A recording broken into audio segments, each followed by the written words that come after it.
Hello, I'm Jake Babst, historian here at the Gene Lloyd Cooper Archives on the third floor of the Greer Museum on the beautiful campus of the University of Rio Grande and Rio Grande Community College.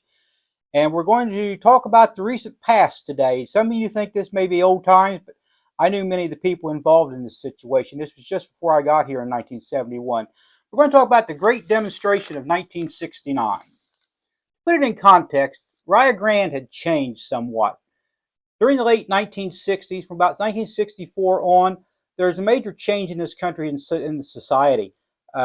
Society had loosened up. We had the war in Vietnam and the protests accompanying it. We had the race riots and the racial tensions of the times. And it was an unsettled period in American history. That actually turned out to be good for Rio Grande because enrollment had actually increased. Because of the draft deferment, we had an increase in students from Pennsylvania, New York State, New Jersey, uh, the East Coast. And the makeup of the college had changed. We had become primarily a residential campus. Three new dorms had been built under the presidency of my old friend Alphys Christensen. In 1969, we had 850 students. 1969 significant mainly because in March of 1969, the school was accredited.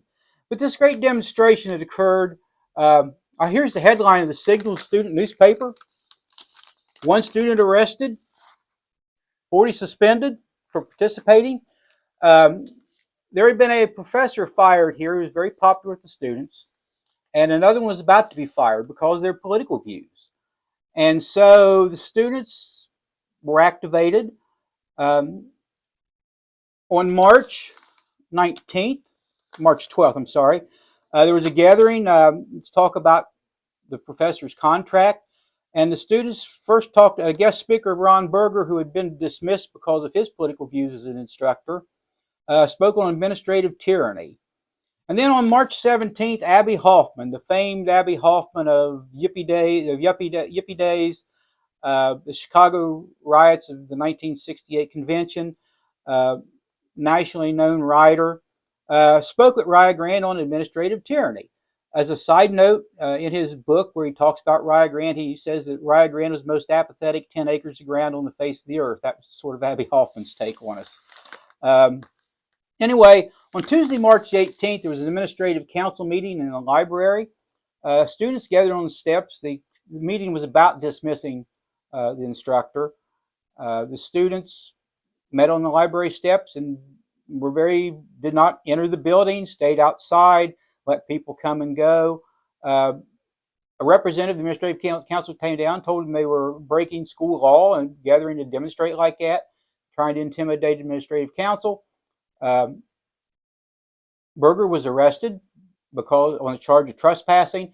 Mike Trianovich, a student, was arrested for interfering with the arrest of Berger. And they took up student ID cards. 40 students ended up being suspended. Outcome, April the 10th, there's a hearing. Of the students, 29 were reprimanded, 10 were exonerated. That was the end of the great demonstration. The student body had changed at Rio Grande. Politics had changed at Rio Grande. And in many ways, I believe that demonstration and the events changed Alphys Christensen somewhat. But here it is, Abbie Hoffman in all his glory in the stage of the community hall, Mike Trianovich.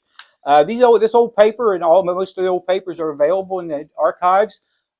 Please feel free to stop by and check us out and see what the recent past was like.